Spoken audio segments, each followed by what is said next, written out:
मित्रों, वनवासी राम के छठे भाग में आप सबका स्वागत है। आज का विषय जिस पर हम चर्चा करने वाले हैं वो है भगवान से मांगने में भूल ना हो। क्यों? आइए हम उसे जानते हैं।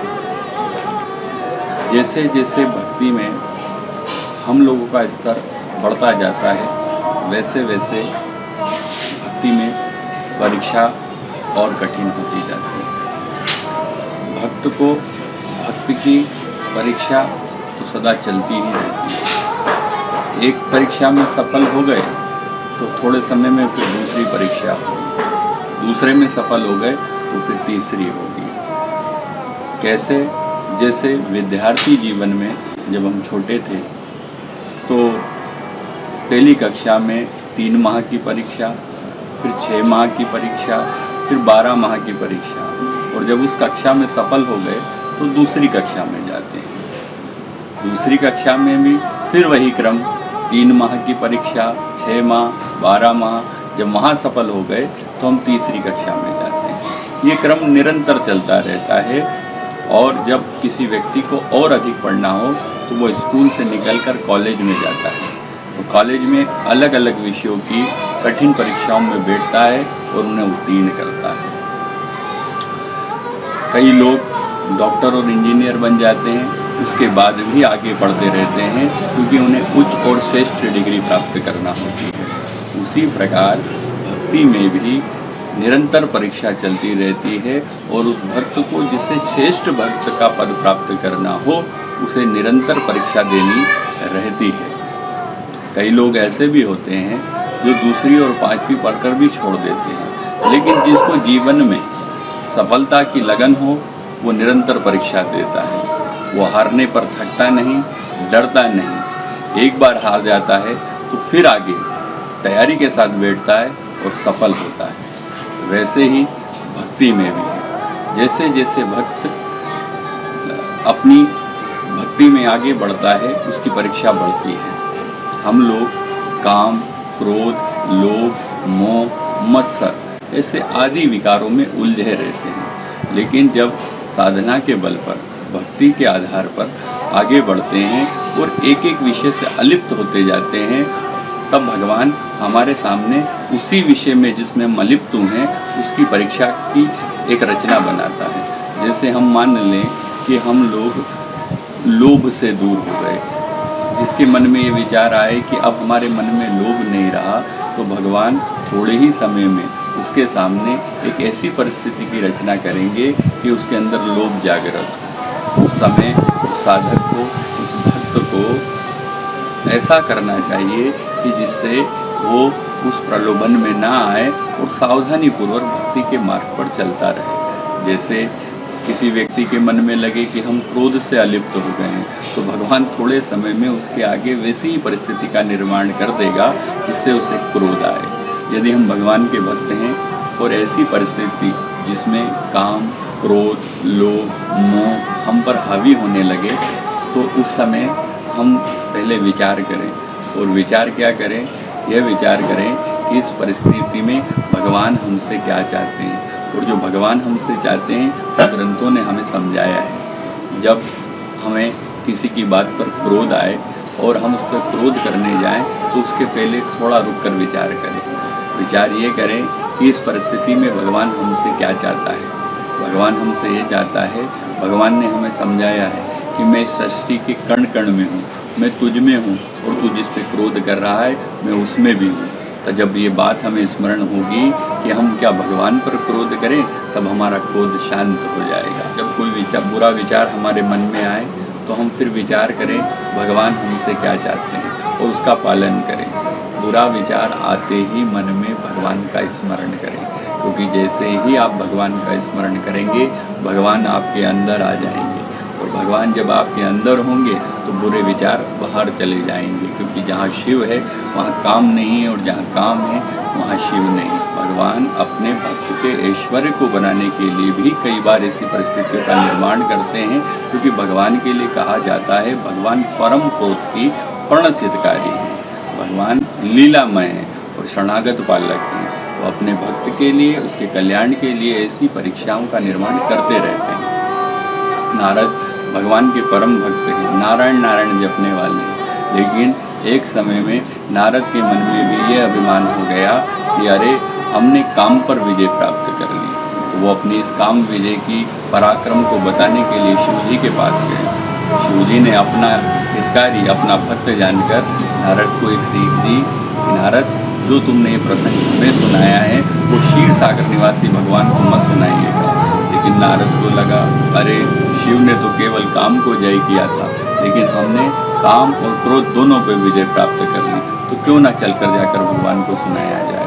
नारद ने जाकर भगवान को सुनाया, लेकिन भगवान परम क्रोध की है, लीलामय है। नारद के कल्याण के लिए भगवान ने लीला रच दी और नारद उस लीला में अपने को भुला गए। तो भगवान कई बार अपने भक्त के हित के लिए इस प्रकार का परीक्षण करते रहते हैं, उसके कल्याण के लिए। जैसे डॉक्टरी के लिए अलग अलग विषय हैं, इंजीनियरिंग के लिए अलग अलग विषय हैं, वैसे ही हमारे व्यवहारिक जीवन में अलग अलग विषय हैं।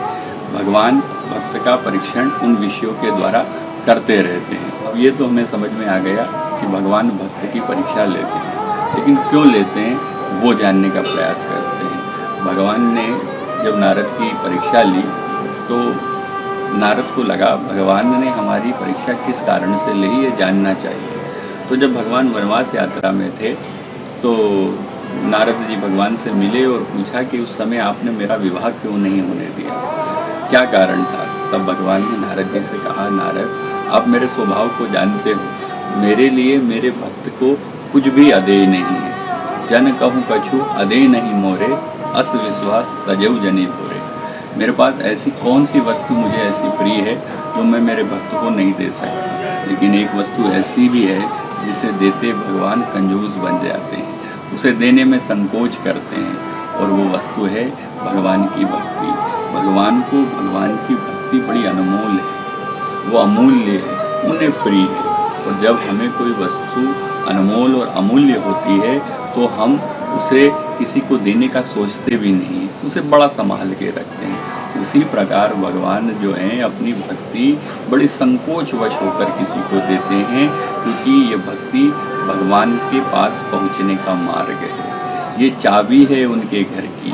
तो वो जब तक जिस भगत को वो भक्ति प्रदान कर रहे हैं उसे परख नहीं लेते हैं, जैसे कोई पारखी सोने को कसौटी पर परखता है, उसी प्रकार भगवान भक्ति देने से पहले उसे पाने वाले को परखते हैं, जैसे सोना कसौटी पर परखा जाता है। भगवान कहते हैं, जाते वेगी द्रवों में भाई, सो मम भक्ति भगत सुखदाई। भक्ति वह सुगम मार्ग है जिससे मनुष्य मुझे पाता है, जिससे मैं प्रसन्न होता हूँ, और वो भक्ति समस्त सुखों की मूल है, उपमा रहित है।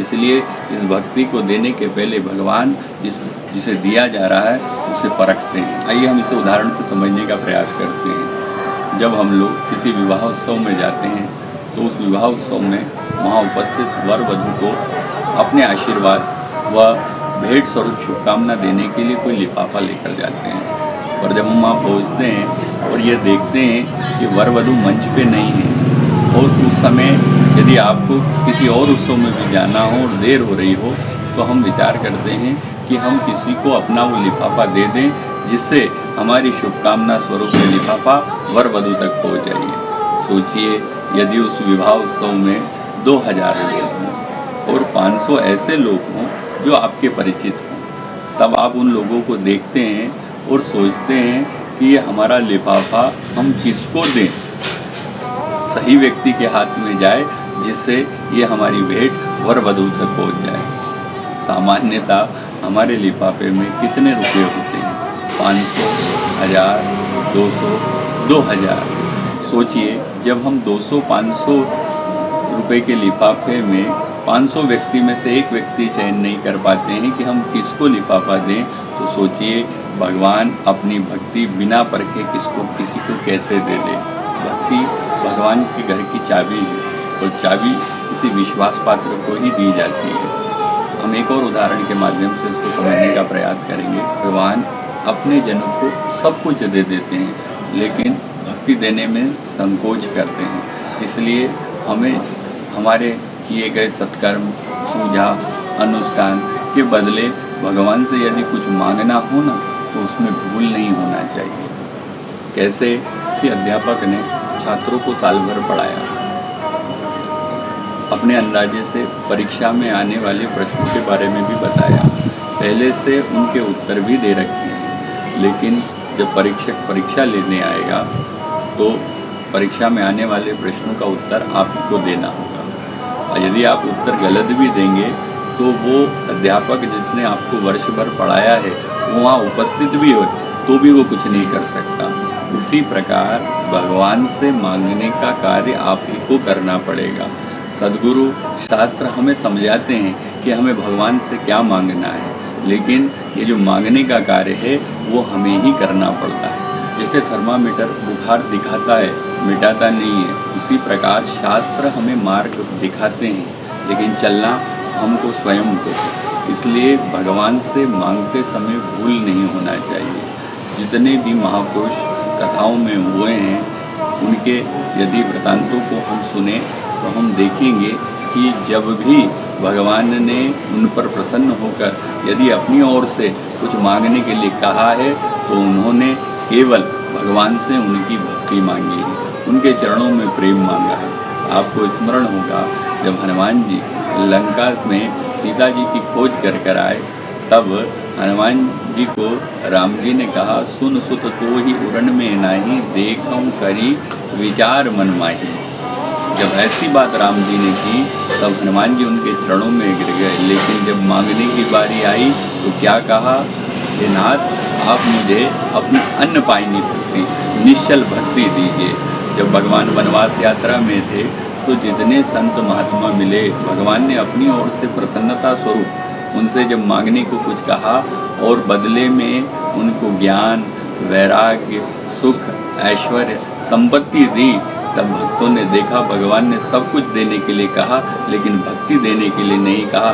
तब संतों ने, महंतों ने, महापुरुषों ने भगवान से केवल यदि मांगा तो उनकी भक्ति मांगी।